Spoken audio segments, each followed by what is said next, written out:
Albums coming out on Friday, the 2nd of August, 2024. One thing to note in this list of 10 recommendations, there are two that actually come out on Saturday, the 3rd of August. So I will let you know when we come to those records.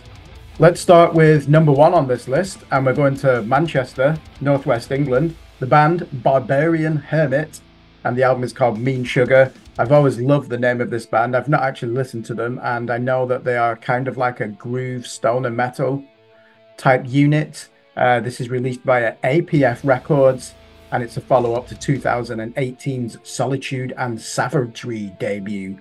Just a great name for a band, isn't it? Barbarian Hermit. Number two on this list, Blacklist, and the album is called With Murderous Intent, and this is a horror stroke thrash metal band from Blackpool in Lancashire, again in northwest England. This is a self-release, and this is a follow-up to their 2021 debut, Disciples of Time.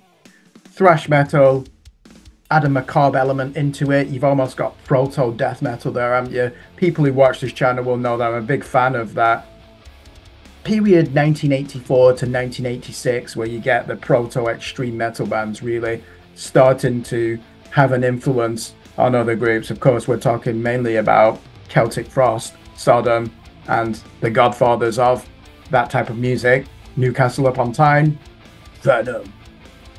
Number three on this list, we're going to go to the homeland of thrash metal. That means we're going to the United States, and it's Hirax, and it's an EP called Faster Than Death. This is released via the Dutch label Steamhammer. Oh no, Steamhammer's the German label, isn't it? I always get them mixed up with Hammerheart, which is the Dutch label. So correction, it's the German label Steamhammer. And this is a band that was signed to Metal Blade for their 1985 debut, and they split in 1989 and then reformed again in 2000. And vocalist Keaton W. De Pena is the only original member of the band. So there's great pedigree with this group, isn't there? Especially if Brian Slagle scouted them and signed them in 1985. So they're really part of that early history in the annals of thrash metal. And we've had two or three bands this year, haven't we, that never really made it in the 80s, and I've decided to give it another go. It's good to see thrash metal is still going strong. There are not as many thrash metal bands in the world as there are black metal and death metal bands, and that scarcity value certainly stops them from becoming stagnant. Number four on this list, we are going to Germany. Asenblut, and the album is called Entfesselt, and this is a combination of black metal, thrash metal, and pagan metal.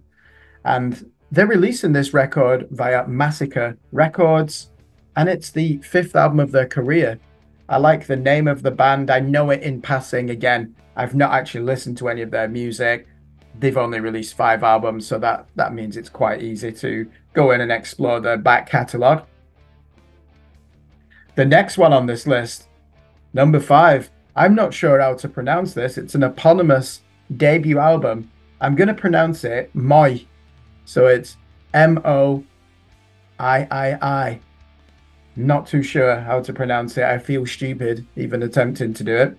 Experimental electronic metal from the USA, released via Some Odd Pilot Records.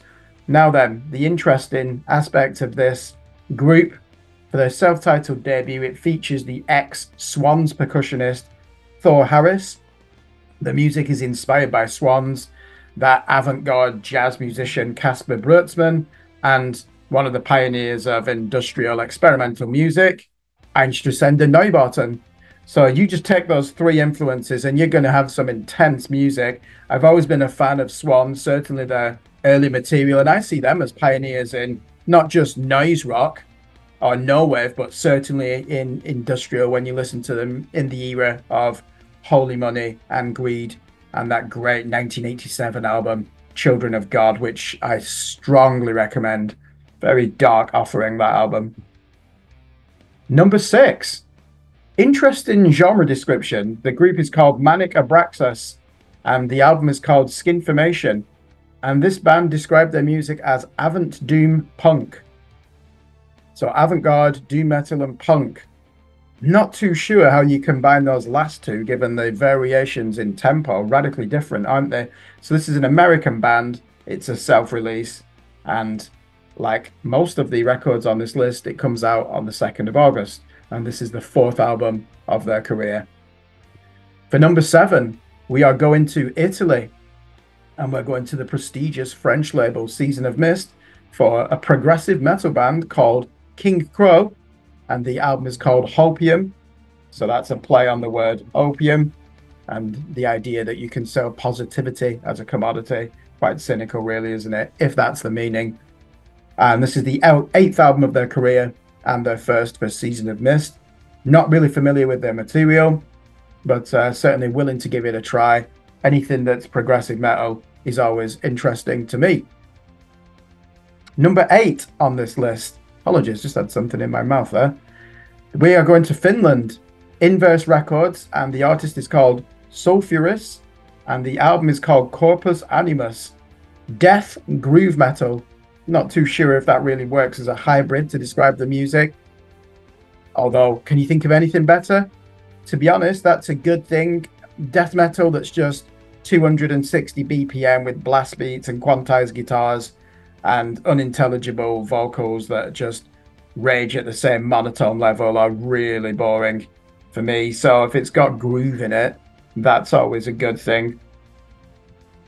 Number 9. Who remembers this band? They're signed to Napalm Records, an American band, Mushroomhead. And they've got a new album out called Call the Devil. I always saw these as a new metal band, and sometimes it strikes me how ignorant I am when I'm judging artists from the heyday of MTV2 when I would switch off the television. So this band clearly were at their commercial peak, weren't they, with the saturation point, or shall we say, the zenith of new metal. And then they did well to stay around. And I've noticed that they're marketed as an avant-garde metal band these days, or alternative metal. Probably still elements of hip-hop and rap in there. On this channel, we have reviewed the latest single. I thought it was quite enjoyable. The visual side of this band has always been quite sinister, hasn't it, as well? So there's a good package here. I've got this instinct. Any band that came through in that era of new metal that they're shit, and that's really harsh of me. You know, I need to actually not just write off artists and give them another chance. And bear in mind, this is the 9th album of their career. I think they do deserve another hearing from me, and certainly people on this channel, I imagine, would go and want to listen to that album as well. Which brings us to number 10. Now, I always say normally this is the album I'm most looking forward to. It's often the biggest named artist on this list, and we have got a legend for number 10. And I have to say, I'm not looking forward to this. Why? Because their output has been somewhat mediocre over the last few years. I am talking about the best rock band of the 1990s. The Smashing Pumpkins have got a new album out called Aloha Mori May. What can we say about this band? Everybody knows who Billy Corgan is. Everybody should own Siamese Dream, the 1993 album in their collection, and Melancholy and Infinite Sadness, the 1995 album, which is one of the biggest selling records of the 1990s. And to this day, those two albums are in my top 10 of all time. However, things went south really in the 21st century for this band. It all started in 1998, didn't it, when Jimmy Chamberlin was fired from the band.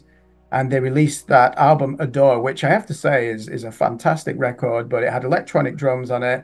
It was preceded by Billy Corgan saying that rock is dead at the time, which was very controversial. And it didn't sound like the Smashing Pumpkins on a musical level. It took more influence from New Order, Depeche Mode, The Cure, the Pet Shop Boys. But it was still a great album emotively as well. And then when Jimmy Chamberlin rejoined in 2000 for Machina, the Machines of God, I remember buying that from a town called Leyland in Lancashire on its release day. I'm being disappointed with it at first because I wanted it to rock out. I was expecting it to be a return to form. And there were still some moments on there where Billy thought he was John Lennon and was writing pop songs, which now when I listen to them, they're really well crafted. And that album has actually stood up. There's an interesting song on it called The Glass and the Ghost Children, which is 10 minutes long, which is it's like Joy Division meets noise rock with David Bowie. So after 2000, we know that they split, didn't they? Billy Corgan comes back in 2006 or 07 with an album, Zeitgeist, and he's got Jimmy Chamberlain on the drum stool. I enjoyed that. I thought that the Pumpkins at that time were content to just be the best rock band in the world rather than the best band in the world. And then really from there, Corgan starts putting out albums under the Smashing Pumpkins name. His voice is no longer as captivating. He's lost that angst, which I think made them a great band, certainly on the first 3 albums. And like any follower of this band, should we say fanatic, I keep buying everything they put out. And in the last 5 years, they've released 3 albums. I couldn't tell you a song from any of them. They're not necessarily bad, they just don't stand out, especially the triple album, Autumn, that came out last year. The reviews for it were atrocious. Is Billy Corgan done? Was often the tagline when I was seeing videos reviewing it. I didn't read any print reviews. I didn't want to be honest. And I thought, am I going to buy this record? I did. You know, and it's not as bad as I thought. I couldn't tell you any song on it though. I've got all 3 CDs loaded into my stereo. I've had them in there for 3 months. Yeah, there were some really interesting moments. We've got a thrash metal angle to the music now. There are some atrocious songs on there as well. But it's his voice. It just doesn't do it for me anymore, Billy Corgan. You know, I can easily go back to Siamese Dream and Melancholy and The Infinite Sadness and Adore. Still love those albums. So the prospect of them having a new record, I've lost count. I'm looking at them all now on my shelf. As a fanboy, I buy everything that they put out. And often, over the last few years, it's been a case of expensive buyer's remorse. So the Smashing Pumpkins, alternative rock kings, a band that were around in the grunge era, a band that have their roots in the goth movement of Chicago. And what I've always liked about the Pumpkins is that they're influenced by Black Sabbath and The Cure. And in between, you might get Dinosaur Jr. and Sonic Youth, and even Judas Priest. Really interesting mix of influences that Billy Corgan and the boys bring to the table. But I have got to say, I know it's a cliche, it's a law of diminishing returns, and I'm not really looking forward to this. I know that I will go out and buy this because this is one of my all-time favorite bands, and it's like supporting a football team that have been relegated from the Premiership and they're in the Championship and they can't get out of it, and you keep buying a season ticket every year. That's what it's like being a fan of the Smashing Pumpkins. I've put it on this list because clearly they're the biggest band on here, one of the most important bands of all time in rock music, and in my opinion, the greatest rock band of the 1990s. So that's the list for this week. I did say I was going to mention there were 2 records that are actually coming out on Saturday, the 3rd of August, and they were number 7, King Crow, that Italian progressive metal band, and number 8, Sulfurous, that Finnish death and groove metal band.